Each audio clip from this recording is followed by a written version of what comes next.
Bonjour Marius Bertolucci. Bonjour Jean-Philippe Denis. Marius Bertolucci, maître de conférence, Institut du management public et gouvernance territoriale, Aix-Marseille Université, auteur aux éditions Hermann de L'homme diminué par l'IA.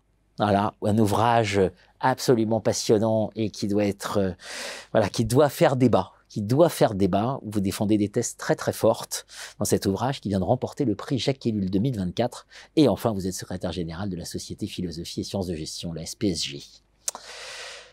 Très belle recension de votre ouvrage dans la revue Esprit par Anaëlle Martin. Je cite, petit passage. « Les nouvelles générations exposées en permanence aux stimuli des smartphones et sous l'emprise des réseaux sociaux montrent une grande vulnérabilité psychologique, en attestent les taux de suicide, le cyberharcèlement et les troubles de dysmorphie corporelle. » C'est ça l'homo algorithmus? Oui, ça méritait au moins d'être élevé, l'algorithme à côté du genre homo, parce que après l'homo economicus, après un monde où l'économie a été le facteur social total, désormais c'est l'algorithme qui fait nos comportements, qui fait notre rapport à soi.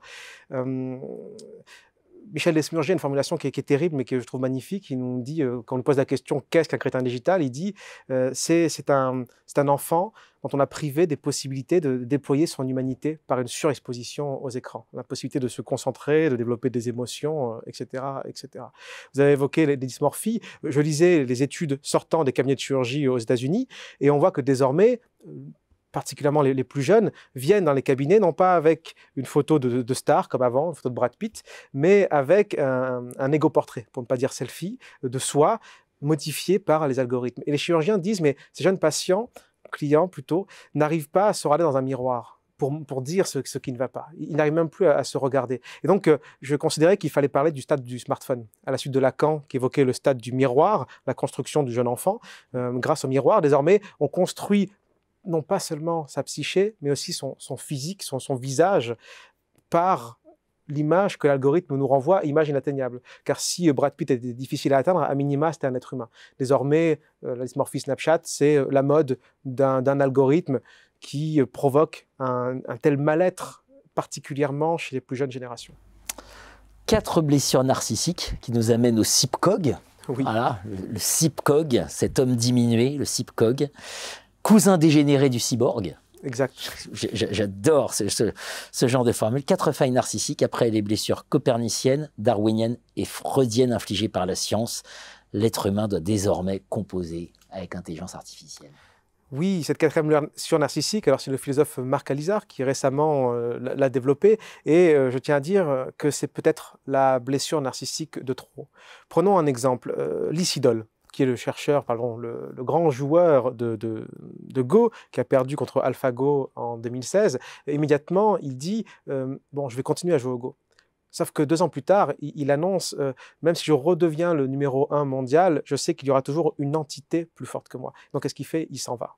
Il s'en va. Et d'ailleurs, dans le documentaire où on voit tout ce processus, on voit qu'il porte sur ses épaules le poids du monde, il porte l'humanité, il porte un des 4 arts nobles, qui est le Go, qui est humilié par la machine. Et là, je crois que c'est l'humanité, parce qu'il ne restait plus grand-chose comme dignité à l'homme, s'il n'avait plus un discours divin pour nous assurer de notre grandeur dans ce monde, ni un discours issu des Lumières, parce que les Lumières s'éteignent à cause de l'IA. Je reprends une formulation d'Henry Kissinger, qu'on n'attendrait pas sur ce sujet-là, mais qui pourtant a vraiment pris le sujet à bras-le-corps depuis 2015 jusqu'à sa mort récemment.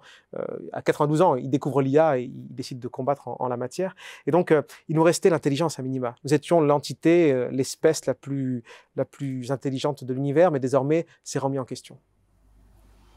Beaucoup de points à évoquer dans votre ouvrage. Outre cette 4e blessure narcissique, une gouvernementalité algorithmique, finalement évoluer dans un monde dataïfié. Voilà, on en est là, la religion des data, l'alliance d'un fanatisme computationnel et d'un capitalisme pulsionnel, et tout ça qui nous amène tout droit vers une noblesse algorithmique. Quelques-uns, quelques seigneurs, oui, de moins en moins nombreux. Exactement. Arthur Mensch de Mistral AI disait récemment sur France Culture qu'il estimait à peu près à 1000 personnes en capacité de créer ces meilleures IA. Donc, si on prend un peu de choses près les personnes qui gravitent autour, peut-être qu'on est à 20 000, 30 000 personnes. Ce que j'appelle la noblesse de l'algorithme, puisque la caste des managers va être balayée par l'IA. On a déjà des PDG qui sont des IA.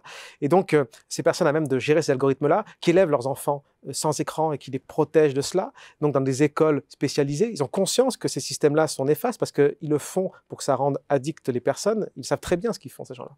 Et donc, cette noblesse de l'algorithme va se séparer du corps social, d'autant plus que par sa capacité psychique et même physique, parce qu'une étude récemment a montré que les jeunes Français ont perdu 80% de capacité physique par rapport à des enfants je crois, il y a une génération, peut-être il y a 15 ans. Donc même nos corps sont diminués, nos psychés sont diminués. Cette noblesse de l'algorithme-là fait sécession, la sécession des élites, je crois que là, elle marche à plein régime.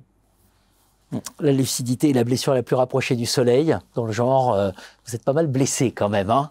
Mais voilà. La blessure est restaurée par la force, enfin, je l'espère. C'était du René Char. Ah. Merci à vous, Marius Bertolucci. C'est passionnant. L'homme diminué par l'IA, édition Hermann. Merci Jean-Philippe Denis.